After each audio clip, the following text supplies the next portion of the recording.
जब मैं घर से गुस्से में बड़बड़ाते हुए निकल आया था और बस स्टैंड की तरफ आगे बढ़ने लगा, मैं मन ही मन बड़बड़ा रहा था।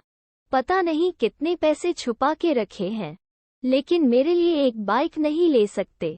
अब मैं यहाँ से चला जाऊंगा और तब तक वापस नहीं आऊंगा जब तक मैं खुद के पैसों से बाइक नहीं खरीद लेता। इतना सोच ही रहा था, तभी मेरे पैर में मुझे कुछ चुभने का एहसास हुआ। नीचे देखा तो समझ आया कि जल्दबाजी में पापा के जूते पहन आया हूँ। उन जूतों में कील उभरी हुई थी, जो मेरे पैर में बार बार घाव किए जा रही थी। लेकिन उस समय गुस्सा अधिक था, तो मैं बड़बड़ाते हुए आगे बढ़ गया। एकाएक मुझे याद आया कि मैं पापा का पर्स भी साथ ले आया हूँ। मेरे खुराफाती दिमाग में एक ख्याल आया, क्यों न आज पापा का पर्स चेक किया जाए, जिसे आज तक उन्होंने किसी को हाथ तक नहीं लगाने दिया था।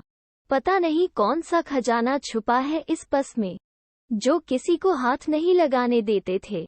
जब मैंने पापा का वो पुराना पर्स खोलकर देखा तो उसमें पैसे तो नहीं मिले, लेकिन पैसों की जगह पर एक डायरी रखी हुई थी। तब मैंने सोचा, ओह, तो यहाँ खजाना छुपा रखा है। मैं समझ रहा था कि यहाँ पापा ने लिखा होगा कि किससे कितने पैसे लेने हैं और किसको कितने पैसे दिए हैं, लेकिन मैं गलत था। जब मैंने उस छोटी सी डायरी का पहला पेज खोलकर देखा तो वहां पर जो लिखा था वो थोड़ा सीरियस कर देने वाला था। डायरी में जो लिखा था उसे पढ़ने के बाद मेरे चेहरे पर जो एक्सप्रेशन थे वो गायब हो चुके थे, क्योंकि डायरी में वैसा कुछ नहीं था जैसा मैं सोच रहा था। वहां पर उन पैसों का हिसाब लिखा हुआ था जो अलग अलग कामों के लिए अलग अलग लोगों से उधार लिए गए थे। उस लिस्ट में कंप्यूटर के नाम पर भी पैसे लिए गए थे। कुछ यूं लिखा था, 50,000 बेटे के कंप्यूटर के लिए। यह वही कंप्यूटर था जिसे मैं आज तक यूज कर रहा हूं, लेकिन मुझे ये पता नहीं था उस कंप्यूटर को खरीदने के लिए पैसे कहां से आए थे। लेकिन आज पता चल रहा था। मुझे आज भी याद है जब मैंने पहली बार कैमरे के लिए जिद की थी, जो मेरे पापा ने मुझे 2 हफ्ते बाद मेरे बर्थडे पर ला कर दिया था, जिसे देखकर मैं बहुत खुश हुआ था। और मुझे खुश देखकर मुझसे कहीं ज्यादा अगर कोई खुश था तो वो थे पापा।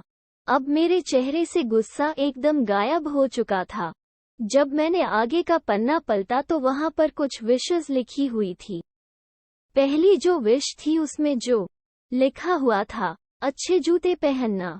ये बात मेरी कुछ समझ नहीं आई। तभी मेरा पांव अचानक सड़क पर भरे हुए पानी पर जा पड़ा और तभी मेरे पांव में कुछ गीलीपन होने का एहसास हुआ। जब मैंने जूता उतार कर देखा तो उसका तला टूटा हुआ था। ये देखकर मुझे डायरी में लिखी बात याद आ गई।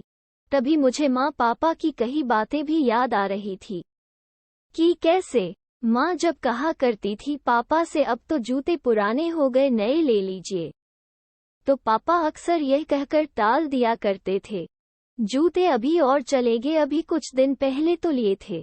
मुझे आज समझ आ रहा था कि कितने दिन और चलेंगे। साथ ही साथ ये भी समझ आ रहा था कि पापा पर्स को क्यों छुपा कर रखते थे।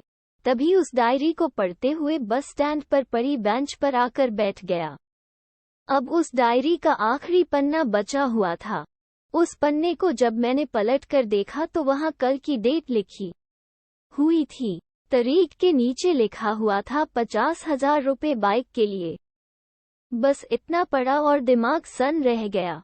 अब मेरे मन में कोई शिकवा गिला नहीं बचा था, बस मेरी आंखों से आंसू चले जा रहे थे। मुझे आज तक नहीं पता तब मैं क्यों रोए जा रहा था।